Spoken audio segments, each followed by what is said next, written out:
What is up, everyone? Renfield here, back again with another Baldur's Gate 3 build guide for beginners, and today we're diving into the Rogue. Now, for those of you who've been around my channel for a while, the Rogue is traditionally the first character I will play through any CRPG, going all the way back to the original Baldur's Gate. The Rogue has always been my favorite class.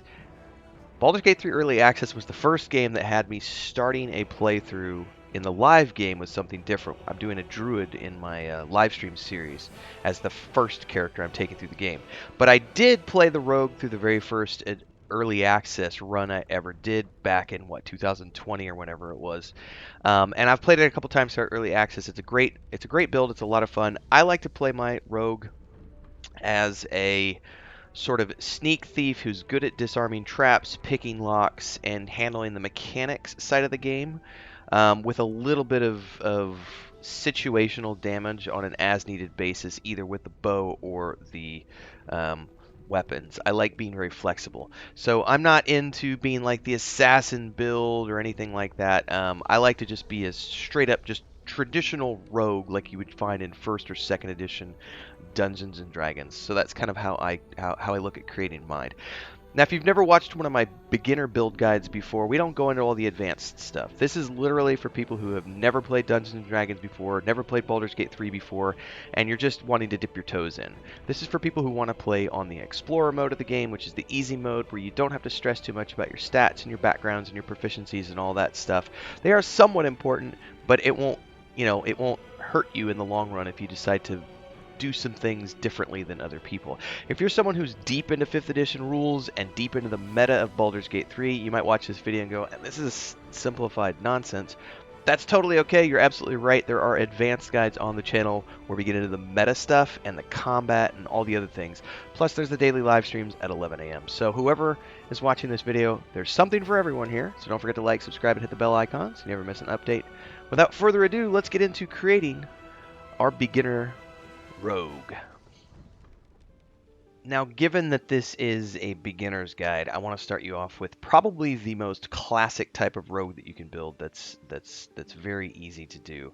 I think the easiest option for new players is to go with a halfling, for a couple of reasons. One, you get lucky, which gives you anytime you roll a 1 on attack rolls, ability checks, or saving throws, you get to re-roll the die and use a new roll. That is an extremely powerful thing to have at your disposal because it means that you will rarely ever have a critical fail because you're lucky. And I think that that is something that helps make a new player experience much more smooth and makes this character a little more potent in the long run. You also have Brave, which means you have advantage on saving throws against being frightened, which is kind of cool. Now, we can also go into the subrace here, and I think Lightfoot Halfling is the best option here because you are naturally stealthy, so you get advantage on all of your stealth checks, which is a pretty cool thing. Now, obviously, there are other options. I would say that if maybe you've played a CRPG or two before, I know that I personally prefer a drow, but that has some nuances to it, which is more of an advanced. There are advanced reasons why I like the drow as a rogue, as opposed to, say, a lightfoot or even a gnome, for say. Even dwarves can make good rogues as well. There are a lot of options, but I think this is the simplest to do for beginners because of the bonuses that you get to stealth and all the other stuff for being a halfling, which is pretty cool. Now, in terms of backgrounds here, I'm going to go with the charlatan background for a couple of reasons. One, it gives me a sleight of hand proficiency, which is good for all of your locks and all the other things you're going to be doing. If you look at this as an example, +5, wield nimble fingers, steal stuff, also helps you pick locks and pockets and disarm traps, while deception allows you to lie, cheat, manipulate the truth. So these two proficiencies I find complement everything else we're building because we've already got advantage on the stealth checks, and we've got the saving throw and ability roll and everything else. We've got the lucky feat, which is going to really help us out, and this will give us the chance to have a little bit of a bonus in conversations and be able to more quickly and easily disarm traps and locks and all the other things that we find in the game, which is really, really, really important. What's up, everybody? Quick commercial break here to give it a shout out to our guild champions, who are the highest tier memberships here on YouTube: Ancient Entity, Assassin Gamer 94, Bubalonia Rising, Crazy's Relative, Mujin, and Remedy. Thanks so much for the highest tier membership, and thanks to all of the members who support the channel, because you keep me doing this full time. You too can become a supporter if you're new here. Don't forget to like, subscribe, and hit that bell icon so you never miss an update.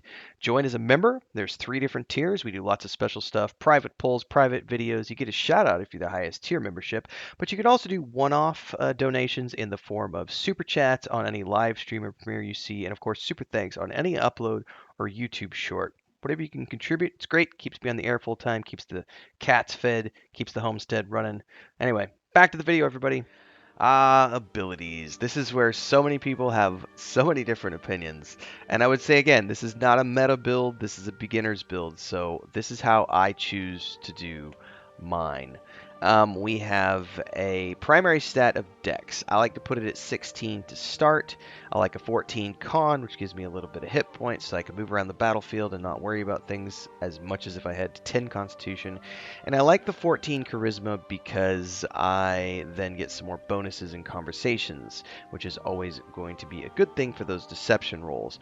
Now, I had a leftover point to put somewhere, and I chose to put that into Strength because at some point in the leveling up process, I will probably bump that up to 12 so that I get a little bit of extra movement and jump ability moving around the battlefield. But the Dex stat for me, I don't need to have it at 18. This is not meant to be a, all-out max Dex build for that one specific meta build. This is a general jack of all trades character, so I want to have something that's a little more balanced. This is what I think works for me. I've done it a few times. You can go back and watch my videos. I did this, the first one like 3 years ago. I did another one most recently about a week before early access launch. We did it all live, so you go check those videos out. But this works pretty good for me. I think it's a fun build. So there you have it, everyone. A quick and simple beginner's build guide for a general jack-of-all-trades rogue that can get you into the game and quickly playing. Now, as you level up this character, you can obviously take it in a variety of different directions. My suggestion would be to just continue straight down that rogue path of being a generally good at many different things character. If you play this right, using sneak and sneak attack to your advantage, nudge, nudge, wink, wink, because that's totally a play on words there. You can have some pretty impressive kill streaks when you're going into combat scenarios. It's still a very potent build, even though it might not be as high DPS as, say, specking towards an assassin character or something. So remember, this is more about just being generally good at other things. You can check the races if you'd like to make a few adjustments here and there to get some of the other passives that work for you, but I think this is a pretty good straight out of the box character for those of you who might be new to Dungeons & Dragons or Baldur's Gate 3.